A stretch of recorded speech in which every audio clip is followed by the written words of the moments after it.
ఎంత దారుణం అంటే ఇంకో ప్రధాన రాజ్యాంగ దినోత్సవం రోజు కూడా నేను అందుకోసమే రాజ్యాంగ దినోత్సవం రోజు నేను స్పష్టంగా చెప్పేటువంటి ప్రయత్నం చేస్తున్నాను. ఎందుకోసం అంటే ఇలా ఉన్నటువంటి పరిస్థితులు ఎంత దారుణంగా ఉన్నాయో, ఎంత భయంకరమైనటువంటి పరిస్థితులు ఉన్నాయో, ఏం జరగబోతుందో ఏముందో ఇలా చెప్పకనే చెప్తున్నటువంటి ప్రధాన వార్త. రాజ్యాంగం అంటే తెలుసా? ఇవి ప్రధానమైన వార్తలు జైబీఎంలో. అందుకోసమే జైబీఎం టీవీ, జైబీఎం దినపత్రిక పుట్టుకొచ్చింది. ఎందుకు అందుకోసం చాలామంది ఇంత నిజాలు చెప్తే ఎవ్వరు కూడా సబ్స్క్రైబ్ చేసుకోవడానికి కానీ లేకపోతే లైవ్ చూడడానికి కానీ ఇష్టపడరు. మేము మాయమాటలు చెప్పి మల్లిగాని లాగానో లేకపోతే ఇంకో ఎల్లిగాని లాగానో లేకపోతే ఇంకో రాజుగాని లాగానో ఇంకెవరి గురించి అట్లా చెప్తే ఈరోజు టాప్ పొజిషన్ ఉండేవాళ్ళం. కులం పేరు మతం పేరు చెప్పుకొని ఇలా మసిపూసి మారడి చేసే విధంగా ఇది బ్లాక్ ఉంది, అది వైట్, ఇది వైట్ లేదు, అది బ్లూ ఉంది, ఇది బ్లూ ఉంది, అది రెడ్గా ఉందని చెప్తే ఇలా మాకు వందల మంది వేల మంది లక్షలు వచ్చి డొనేషన్ చేసేవాళ్ళం. ఎందుకోసం అంటే నికర్సైనటువంటి జర్నలిజం ఇట్లా ఉంది కాబట్టి ఇంత స్పష్టంగా, ఇంత గట్టిగా, ఇంత దృఢ సంకల్పంతో ఇలా మాట్లాడుతున్నాం. ఇలా ఆత్మగౌరవంతో మాట్లాడుతున్నాం. ఆత్మగౌరవం వద్దనుకుంటే కోట్ల రూపాయలు మా అకౌంట్లో చేరిపోతాయి. లక్షలాది మంది ఇలా లక్షలాది మందిని మోసం చేయొచ్చు ఇలా. కానీ అందుకోసమే రాజ్యాంగం ఎందుకోసం అంటే బాబాసాహెబ్ అంబేద్కర్ గారు చాలా కష్టపడ్డారు. 4 పిల్లలు కూడా తృణప్రాయంగా చనిపోతున్నప్పటికీ కూడా ఆయన ఎక్కడ ఆయన తల దించుకోలేదు, ఎక్కడ అవమానాలే పడ్డాడు తప్ప ఎక్కడ కూడా ఆయన బానిసత్వాన్ని కోరుకోలేదు. ఎందుకోసం అంటే రాజ్యాంగం చదివిన తర్వాత, రాజ్యాంగం గురించి తెలుసుకున్న తర్వాత, బాబాసాహెబ్ అంబేద్కర్ చదివిన తర్వాత నిజమైన వారసులు ఎక్కడ కూడా అమ్ముడు పోరు. అంబేద్కర్ అంటే ఆ విధంగా ఆ జీనియస్ ఉన్నటువంటి వ్యక్తులు. అంబేద్కర్ అంటే కోసుకుంటారు, అంబేద్కర్ అంటే ప్రాణం ఇవ్వడానికి కూడా సిద్ధపడతారు. అంబేద్కర్ అంటే ఇలా గుండెలో ఉండేటువంటి గొప్ప వ్యక్తి. అందుకోసమే ఇలా ఎక్కడ ఎలాంటి అవాంఛనీయ సంఘటనలు జరిగినా ముందంజలో ఉంటుంది దళిత జాతి కోసం, బహుజనుల జాతి కోసం. రాజ్యాంగ నిర్మాత బాబాసాహెబ్ అంబేద్కర్ ఆలోచన భుజస్కంధాలపై పుట్టినటువంటి నినాదం జయభీం. అందుకోసమే ఇలా ఉన్నటువంటి ఈ ప్రధాన వార్తలు కూడా ఉన్నటువంటి నేపథ్యం ఉంది. ఇక్కడ చూస్తున్నాం నిజంగా ఇక్కడ ఉన్నటువంటి సబ్బండ కులాలు, సబ్బండ జాతులు, సబ్బండ మతాలు ఇక్కడ ఉన్నటువంటి నేపథ్యం. బాబాసాహెబ్ అంబేద్కర్ లేకపోతే ఇవన్నీ లేవు. అందుకోసమే రాజ్యాంగం అంటే తెలుసా అనేటువంటి ప్రధాన వార్త కూడా ఇక్కడ మనం చూస్తున్నాం. ఇది కూడా ప్రధాన వార్త కూడా రాయడం జరిగింది. రాజ్యాంగం అంటే తెలుసా? రాజ్యాంగ రచన ముఖ్యాంశాలు. డాక్టర్ బరిగల శివ, జేబీఎం సంస్థల ఫౌండర్, చైర్మన్. రాజ్యాంగం ముఖ్యాంశాలు. రాజ్యాంగం ఒక ముఖ్యాంశాలు ఏ విధంగా ఉన్నాయి? రాజ్యాంగం మనం చదువుకోలేం, రాజ్యాంగం గురించి తెలియదు. దేవుళ్ళు అంటే మసిపూసి మారడి వేసేటువంటి వ్యవస్థ ఉంటుంది, దేవుళ్ళ గురించి చెప్పినాం. రాజ్యాంగం అంటే తెలుసు అంటే రాజ్యాంగం కూడా తెలుసు. మరి రాజ్యాంగం తెలియకపోతే నువ్వు చదువు చదువుతున్నావు. నువ్వు చదువులు బీకాము, బీఏలు, ఎంఎస్సీలు, బీఎస్సీలు, డిగ్రీలు, బీటెక్లు, పిహెచ్డీలు, ఇవన్నీ చదువులకు నిజంగా దేనికోసం చదువుతున్నాం, ఏ లక్ష్యం కోసం చదువుతున్నాం నీకైనా తెలుసా అంటే రాజ్యాంగంలో ఉన్నటువంటి చదువు. నీకు ఇచ్చినటువంటి స్వేచ్ఛ, నీకు ఇచ్చినటువంటి ఆ స్వేచ్ఛ వలన ఇవాళ నువ్వు ఇవాళ అన్ని చదువులు చదువుతున్నావు. ఆ స్వేచ్ఛ ఎక్కడ ఇచ్చిందంటే ఈ రాజ్యాంగం ఇచ్చింది. ఆ రాజ్యాంగం రాసింది అంటే బాబాసాహెబ్ అంబేద్కర్ గారు. 1946 క్యాబినెట్ మిషన్ ప్లాన్ ద్వారా మొట్టమొదటిసారిగా రాజ్యాంగ పరిషత్కారు 1946లో ఎన్నికలు జరిగాయి. రాజ్యాంగ పరిషత్తుల మొత్తం సభ్యుల సంఖ్య 389. వీరిలో 292 మంది రాష్ట్రాల నుంచి, 93 మంది సంస్థల నుంచి, 4 chief commission provisions of Delhi, Ajmer, Coorg, British Baluchistan నుంచి ఎన్నికయ్యారు. ఆగస్టులో ఎన్నికలు పూర్తయ్యాక కాంగ్రెస్ 208 స్థానాలను, ముస్లిం లీగ్ 73 స్థానాలు గెలుచుకున్నాయి. తర్వాత కాంగ్రెస్ విభజించి ముస్లిం లీగ్ తప్పుకొని పాకిస్తాన్కు వేరే పరిషత్ మౌంట్ బటన్ ప్లాన్ ప్రకారం జూన్ 3న స్థాపించారు. అలా విడిపోయిన తర్వాత భారత రాజ్యాంగ పరిషత్తులో 299 స్థానాలు ఉన్నాయి. రాజ్యాంగ పరిషత్ తొలి సమావేశం 1946 డిసెంబర్ 9న జరిగింది. రాజ్యాంగ పరిషత్ తాత్కాలిక స్పీకర్గా సచ్చిదానంద సిన్హా వ్యవహరించారు. 1946 డిసెంబర్ 11న జరిగిన సమావేశంలో డాక్టర్ బాబు రాజేంద్ర ప్రసాద్ రాజ్యాంగ పరిషత్ శాశ్వత అధ్యక్షుడిగా ఎన్నుకున్నారు. అంతర్జాతీయంగా పేరొందిన న్యాయవాది బెనగ నరసింహారావును రాజ్యాంగ పరిషత్ ముఖ్య సలహాదారుగా నియమించారు. తొలి రాజ్యాంగ ముసాయిదాను ఆయన రాశారు. 1946 డిసెంబర్ 13న జవహర్లాల్ నెహ్రూ చరిత్రాత్మక లక్ష్య తీర్మానాన్ని అబ్జెక్టివ్ రెజల్యూషన్ రాజ్యాంగ పరిషత్తులో ప్రవేశపెట్టారు. భారతదేశాన్ని ఒక సార్వభౌమాధికారం, స్వతంత్ర ప్రజాస్వామ్య గణతంత్ర రాజ్యాంగం రూపొందించమని రాజ్యాంగ పరిషత్ విన్నవించారు. నెహ్రూ ప్రవేశపెట్టిన లక్ష్యాల తీర్మానం రాజ్యాంగ తత్వానికి, ఆదర్శాలకు, లక్ష్యాలకు మూలాలు. ఇది ప్రవేశిక ప్రధాన ఆధారం. రాజ్యాంగ పరిషత్ రాజ్యాంగ రచనకు 22 కమిటీలు నియమించింది.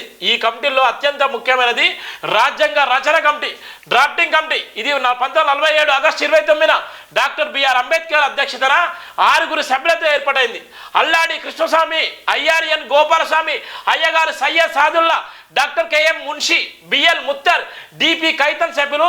తర్వాత మరో సభ్యుడిగా ఎన్ మాధవరావును కమిటీలోకి నామినేటెడ్ చేశారు. డిపి కైతన్ మరణంతో ఏర్పడిన ఖాళీని టిటి కృష్ణమాచారితో భర్తీ చేశారు. డ్రాఫ్టింగ్ కమిటీ మొదటి సమావేశం 1947 ఆగస్టు 30న జరిగింది. ముసాయిదా కమిటీ 2 డ్రాఫ్ట్ను తయారు చేసింది. రాజ్యాంగ ముసాయిదాను 1948 ఫిబ్రవరి 21న ప్రచురించారు. ఈ రాజ్యాంగ ప్రతిపై 7635 సవరణలు ప్రతిపాదించగా 2473 సవరణలు ఆమోదం పొందాయి.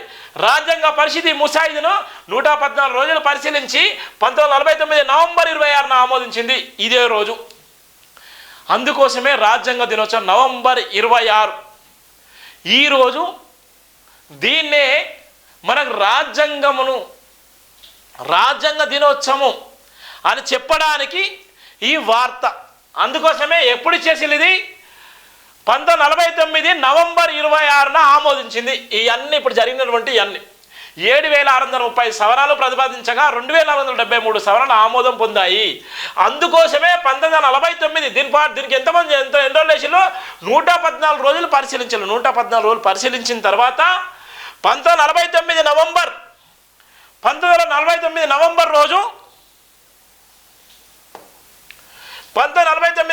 రోజు దీన్ని ఆమోదించడం జరిగింది.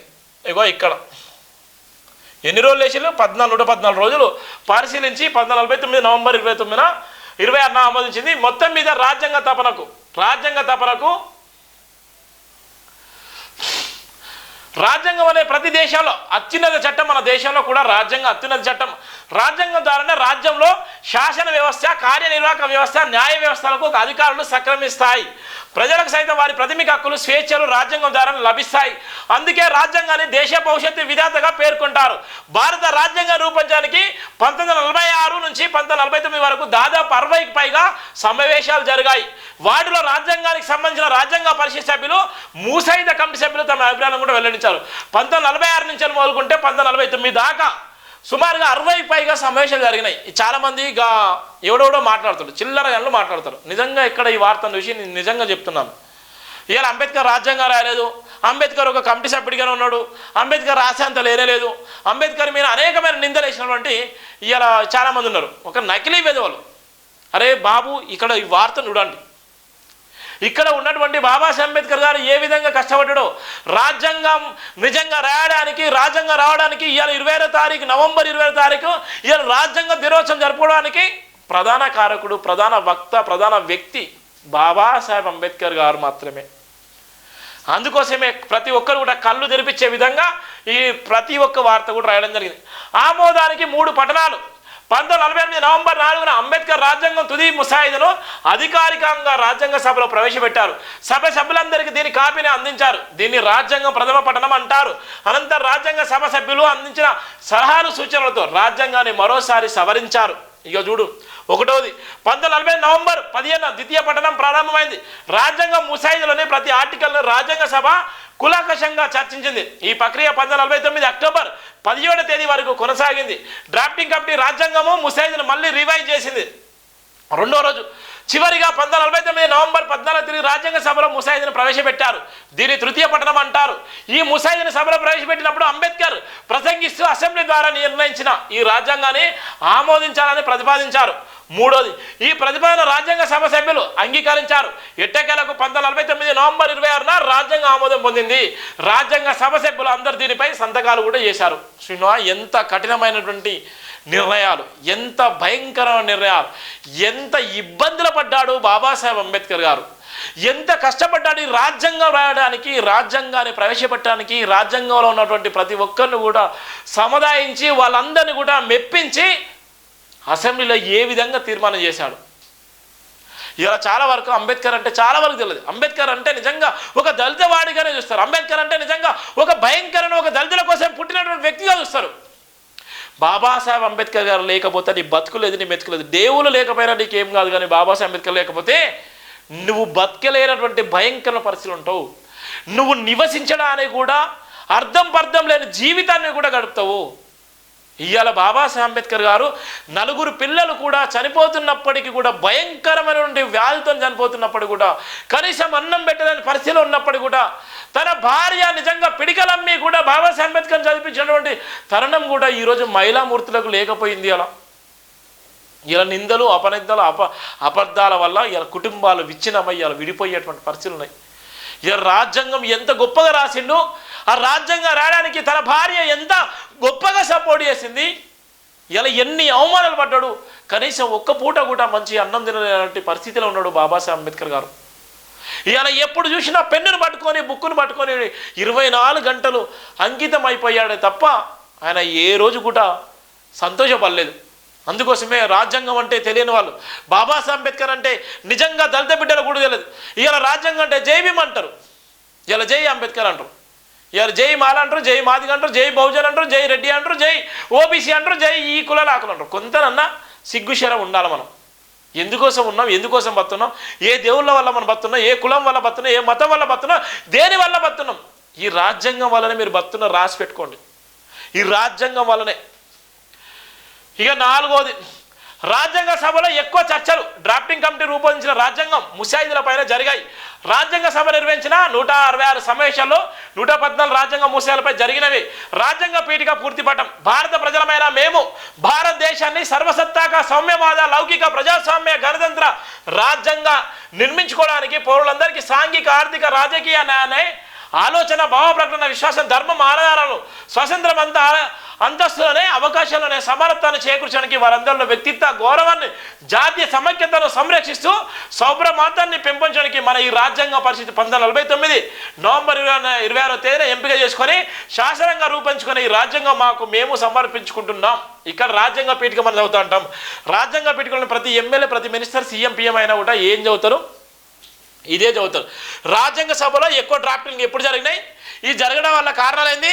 ఎన్ని సమావేశాలు జరిగినటువంటి ప్రధానమైనది భారత ప్రజలమైన మేము, ఇలా ప్రమాణం చెప్తారు. భారత ప్రజలమైన మేము అని చెప్పేదే ఇక్కడ ఉన్నటువంటి 5వది. భారత ప్రజలమైన మేము భారతదేశాన్ని సర్వసత్తాక సౌమ్యవాద లౌకిక ప్రజాస్వామ్య దేశంగా చెప్పడానికి ఏర్పడ్డది 6వది.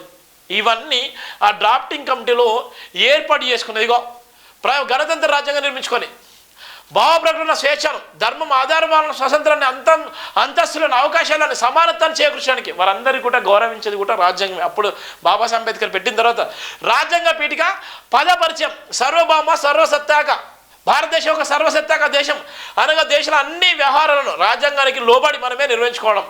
బయట వారు ఎవరు దేశ వ్యవహారాలను నిర్ధారించలేరు. సౌమ్యవాదం ఈ పదం 42వ రాజ్యాంగ సభలోనూ చేర్చినప్పటికీ రాజ్యాంగంలోని కొన్ని ఆదేశిక సూత్రాలతో సౌమ్యవాద భావాలు ఉన్నాయి.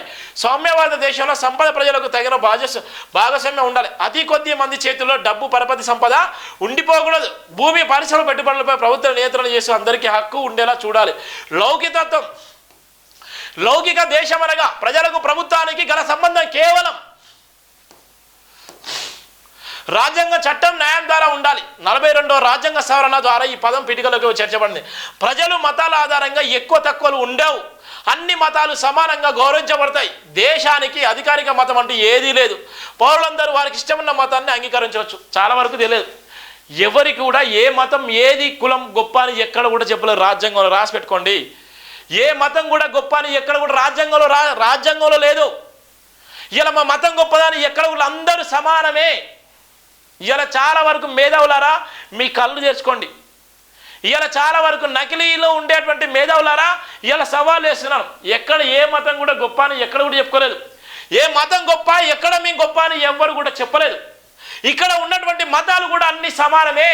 ఎందుకోసం అంటే రాజ్యాంగం రాసే ముందు, రాజ్యాంగం రాసిన తర్వాత అసెంబ్లీలో తీర్మానం చేసేటప్పుడు, రాజ్యాంగం ఇచ్చేటువంటి సందర్భంలో అవన్నీ కూడా ఇక్కడ స్పష్టంగా రాయడం జరిగింది. ప్రజాస్వామ్యం. భారతదేశంలో ప్రజలు ప్రభువులు, దేశానికి స్వాములు. అందువల్ల భారతదేశం ఒక ప్రజాస్వామ్య దేశం. ప్రజల పాలకులను ఎన్నికల విధానం ద్వారా ఎన్నుకుంటారు. ఒక వ్యక్తి ఒక ఓటు అనే సిద్ధాంతమే భారత ప్రజాస్వామ్యం ఆధారపడింది. ప్రజాస్వామ్యం కేవలం రాజకీయ పరంగానే కాకుండా సామాజిక ఆర్థిక పరంగా కూడా అన్వయించాలి. గణతంత్ర ప్రభుత్వంలో పాలకులే ప్రజలు ఎన్నుకుంటారు. వారసత్వ రాజరికంగానో నియంత్రణలో ఉండరు. ఒక పరిమితి కాలం వరకు ప్రజల ద్వారా నేరుగా కానీ పరోక్షంగా కానీ దేశాధినేతలు ఎన్నుకోబడతారు. న్యాయము భారతదేశంతో పౌరులకు సామాజిక ఆర్థిక రాజకీయ న్యాయాన్ని అందించాలి. సామాజిక న్యాయం అనగా సమాజంలో ఎలాంటి ఉన్నతి తరగతి వర్గాలు ఉండకపోవడమే. కుల సంప్రదాయ మత వర్గ లింగ స్థాన భేదాల ఆధారంగా ఎవరిని తక్కువ చేసి చూడకూడదు. సమాజంలో అన్ని రకాల వివక్షలు నిర్మించడమే భారతదేశ లక్ష్యం. ఆర్థిక న్యాయం అనగా జీతం, ఆస్తులు, ఆర్థిక హోదా ఆధారంగా స్త్రీ పురుషుల మధ్య ఎలాంటి వ్యత్యాసాన్ని చూపకపోవడం. ఆర్థిక వనరులు వికేంద్రీకరిస్తూ ఆర్థికంగా బాగుపడేందుకు అందరికీ సమాన అవకాశాలను అందివ్వడమే భారత ప్రభుత్వ లక్ష్యం. తద్వారా అందరికీ గౌరవంగా జీవనోపాధి సంపాదించుకునేందుకు అవకాశాలు ఇవ్వాలి. రాజకీయ న్యాయం అనగా సమానంగా స్వేచ్ఛగా న్యాయంగా అవకాశాలు ప్రజలకు కల్పిస్తూ వారికి రాజకీయాల్లో పాల్గొనేలా చేయడం. ఎలాంటి పక్షపాతం లేకుండా అందరికీ సమాన రాజకీయ హక్కులు ప్రదానం చేయడమే లక్ష్యం. స్వేచ్ఛ ఆలోచనలో, భావ ప్రకటనలో, విశ్వాసంలో, ఆరాధనలో ప్రతి పౌరుడికి స్వేచ్ఛ ఉంటుంది. సమానత్వం ప్రజాస్వామ్యంలో అతి ముఖ్యము ఆదర్శం. సమానత్వం అంటే అన్ని రకాల అసమానతలను వివక్షను రద్దు చేసి ప్రతి ఒక్క వ్యక్తి వికాసానికి అవసరమైన అవకాశాన్ని కల్పించాలి. సోదర భావం వైవిధ్యంగా దేశంలో ప్రజలు కుల మత ప్రాంతీయ భాష దేశం లేకుండా సోదర భావాన్ని పెంపొందించుకొని దేశ సమైక్యతను సమగ్రతను కాపాడుకోవాలి. రాజ్యాంగంలోని ప్రాథమిక హక్కులు పౌరులకు తమ వ్యక్తిత్వాన్ని అభివృద్ధి పరచుకునేందుకు బాధ్యత కలిగిన పౌరులకు ఉందగా జీవించడానికి ప్రభుత్వ పరంగా చట్టరీత్యా ఇవ్వబడిన స్వేచ్ఛ స్వతంత్రాలు. ఇక్కడ ప్రభుత్వం అనగా భారతదేశంలో అధికారం గల అన్ని రంగాలు. వీటిలో భారత ప్రభుత్వం, పార్లమెంటు, భారతదేశంలో రాష్ట్రాలు గల జిల్లా పరిషత్తులు, కార్పొరేషన్లు, పురపాలక సంఘాలు, గ్రామ పంచాయతీలు వగేరా. సమానత్వ హక్కు రాజ్యాంగ అధికారాలు 14, 15, 16, 17, 18 ప్రకారం ప్రసాదించబడింది. ఈ హక్కు చాలా ప్రధానమైనది. స్వేచ్ఛ సమానత్వం ప్రసాదించే ఈ హక్కు క్రింద ఈ విషయాలను కూడా గ్యారంటీ ఇస్తుంది. చూడు ఎంత అద్భుతంగా బాబాసాహెబ్ అంబేద్కర్ రాసిన రాజ్యాంగము, ఎంత గొప్పగా రాశాడు రాజ్యాంగము, ఎంత గొప్పగా కష్టపడ్డాడు. ఈ సమాజం, ఈ దేశం ఇంత గొప్పగా ఉండడానికి కారణమే బాబాసాహెబ్ అంబేద్కర్ గారు. ప్రతి అంశాన్ని కూడా స్పష్టంగా ఆయన జీవితాన్ని పనంగా పెట్టి లైఫ్నంతా సాక్రిఫై చేసినటువంటి గొప్ప మేధావి బాబాసాహెబ్ అంబేద్కర్ గారు. ఇవన్నీ నిజంగా తెలియకుండా ఇవాళ మసిపూసి మారడి చేసే విధంగా ఇవాళ వంకాయను బెండకాయ అంటూ ఉంటాడు, బెండకాయను వంకాయ అన్నా కూడా నమ్మేటువంటి పరిస్థితి ఉంటుంది. ఇవాళ ఎంత దారుణం అంటే అంత దారుణంగా ఉండేటువంటి పరిస్థితి ఉంటుంది. ఈ రాజ్యాంగం ఎంత ఇబ్బంది పడి రాసిండు బాబాసాహెబ్ అంబేద్కర్ గారు. ఇక్కడ గణతంత్ర దినోత్సవం న్యాయము, సామాజిక న్యాయము, ఆర్థిక న్యాయము, ఇవాళ అసమానతలు ఇవన్నిటికీ కూడా కారణం బాబాసాహెబ్ అంబేద్కర్ గారు. ఇవన్నీ ఏ విధంగా వేస్తారు, ఏ విధంగా ఆర్టికల్ తీసుకొచ్చిలు, ఏ విధంగా దాన్ని మాడిఫై చేసిలు, ఇలా ఏ విధంగా న్యాయం జరగాలని ఆ రోజు మేధావి ఆలోచన. ఇది 1000 సంవత్సరాలు కాదు, ఇంకా 1,00,000 సంవత్సరాల దీన్ని మార్చడం దమ్ము ధైర్యం ఉండదు. ఈ అంత నాలెడ్జ్తోని రాసినటువంటి బాబాసాహెబ్ అంబేద్కర్ అని కొన్ని కులాలకే పరిమితం చేసినటువంటి దౌర్భాగ్యమైన పరిస్థితి. అరే కుల పిచ్చి నాయకులారా, కులాంతర వివాహాలు జరగండి బాబాసాహెబ్ అంబేద్కర్ చెప్పిండు. కులాంతర వివాహాలు జరిగితే కులాలు మారిపోతాయి. కులాలు మారిపోతే నిజంగా ఈ సమానత్వం వస్తుంది, ఈ స్వేచ్ఛ వస్తుంది అని చెప్పినవాడే బాబాసాహెబ్ అంబేద్కర్ గారు. ఇక్కడ ఉన్న రాజకీయ న్యాయం, స్వేచ్ఛ, సమానత్వం, సోదరభావం, రాజ్యాంగంలోని ప్రాథమిక హక్కులు, చట్టం ముందు సమానత్వము, పౌర ఉద్యోగుల విషయంలో సమానత్వము, పౌర ఉద్యోగుల విషయంలో కూడా అందరూ సమానమే. ఇలా ఉన్నటువంటి నేను IAS IPS అయితే నా దగ్గర పనిచేసేటువంటి వ్యక్తులు కానీ నా కులాన్ని చూడరు, మతం చూడరు, అక్కడ ఉన్నటువంటి ఏంది అందరూ కూడా సమానమే. అది కూడా బాబాసాహెబ్ అంబేద్కర్ రాసింది. పౌర ఉద్యోగుల విషయంలో సమానత్వం, అధికారిక ప్రకటన 16 ఉంటుంది. అది దీనికో చట్టం, వాక్ స్వతంత్ర హక్కు, భావ ప్రకటన స్వేచ్ఛ, దానికో స్వతంత్ర హక్కు ఏ విధంగా ఉంటుంది అని ప్రతిదీ కూడా ఇక్కడ రాసినటువంటి మేధావి బాబాసాహెబ్ అంబేద్కర్. ప్రాణాలు కాపాడడం కోసం వ్యక్తిగత స్వేచ్ఛ క్రిందనే పరిగణించబడదు. అధికారికం 21 ప్రకారం ఏ పౌరుడు తన స్వేచ్ఛను జీవితాన్ని కోల్పోయే హక్కు కలిగి లేడు.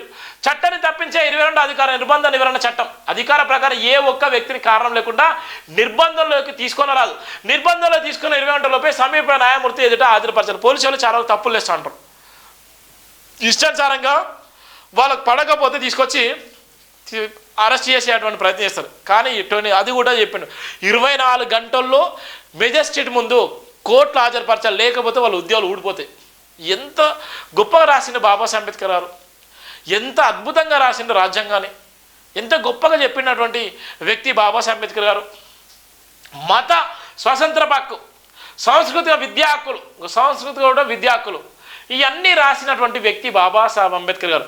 రాజ్యాంగంలోని ప్రాథమిక విధులు 1976 భారత రాజ్యాంగం 42వ సవరణ ప్రకారం భారతదేశపు పౌరులకు ప్రాథమిక విధులు ఇవ్వబడింది. అధికారిక 51A ప్రకారం 10 ప్రాథమిక విధులు ఇవ్వబడినవి. పౌరులకు ఇవ్వబడిన ఈ 10 విధుల్లో వ్యక్తిగత పరిసరాల పట్ల, సమాజం పట్ల, దేశం పట్ల తమ విద్యుత్క ధర్మాన్ని తెలియజేస్తాయి. 2002 భారత రాజ్యాంగం 82వ సవరణ ప్రకారం 11వ విధి ఇవ్వబడింది. ఈ విధి తండ్రి కానీ సంరక్షకుడు కానీ తమ బిడ్డలకు 6 నుంచి 14 వయసు వరకు విద్యా బోధన చేపట్టాలి అని బోధించింది. పౌరులందరూ తమకు ఇవ్వబడిన విధులను గౌరవించి దేశం పట్ల, సమాజం పట్ల, పరిసరాల పట్ల తమ వ్యక్తిగత బాధ్యతను గుర్తించుకోవాలన్నారు. అధికార 51A ప్రకారం ప్రాథమిక విధులు భారతదేశంలో ప్రతి పౌరునికి గల ప్రాథమిక విధులు భారత రాజ్యాన్ని గౌరవించాలనే రాజ్యాంగ ఆదర్శాలను, సవరణ జాతీయ పథకాన్ని, జాతీయ గీతాన్ని గౌరవించవలను. భారత స్వతంత్ర స్వగ్రామంలో ప్రోత్సహించబడ్డ ఆదర్శాలను గౌరవించాలి. భారతదేశపు సార్వభౌమత్వాన్ని, అఖండత్వాన్ని, ఏకత్వాన్ని గౌరవించి పెంపొందించవలను. అవసరం లేదా అవకాశం కలిగితే భారతదేశం సేవ చేయడానికి ఎల్లవెల్లగా సిద్ధంగా ఉండాలను. భారతదేశంలో కుల, మత, వర్గ, లింగ, వర్ణ విభేదాలు లేకుండా ప్రజలందరినీ గౌరవించాలను.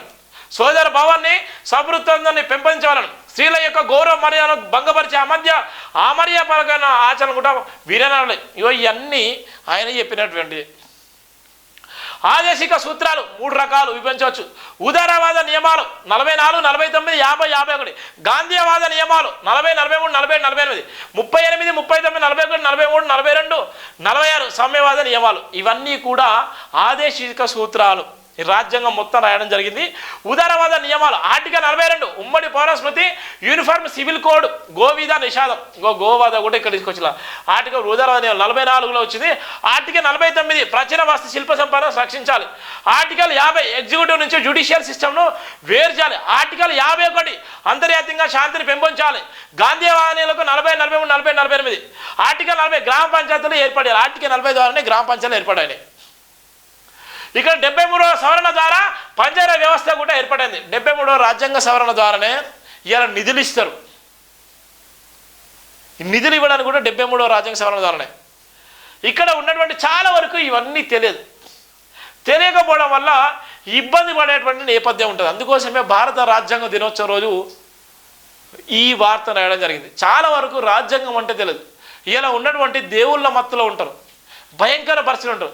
బాబాసాహెబ్ అంబేద్కర్ గారు ఎంత కష్టపడ్డాడు, బాబాసాహెబ్ అంబేద్కర్ ఏ విధంగా తిప్పలపడ్డాడు, బాబాసాహెబ్ అంబేద్కర్ గారు ఎన్ని లైఫ్ను సాక్రిఫైస్ చేసుకున్నాడో ఇలా చాలా ఇలా మేధావులని చెప్పుకుంటారు. ఇలా మనం సొల్లు ముచ్చాలు చెప్పుకోవడానికి టైం కేటాయిస్తాం. ఇవాళ యూట్యూబ్లలో రీల్స్ చూసుకొని సంబరాలు వేసుకుంటాం. కానీ ఇలాంటి రీల్స్ చూడండి, ఇవి చూడండి, కొంత నాలెడ్జ్ అని వస్తుంది. ఇవాళ ఇవి అన్న చూడండి, కొంత మీకు నాలెడ్జ్ అని ఇంప్రూవ్ అవుతుంది. ఇవి ప్రధానంగా జైబీన్ దినపత్రికలో ఉన్నటువంటి ప్రధాన వార్తలు.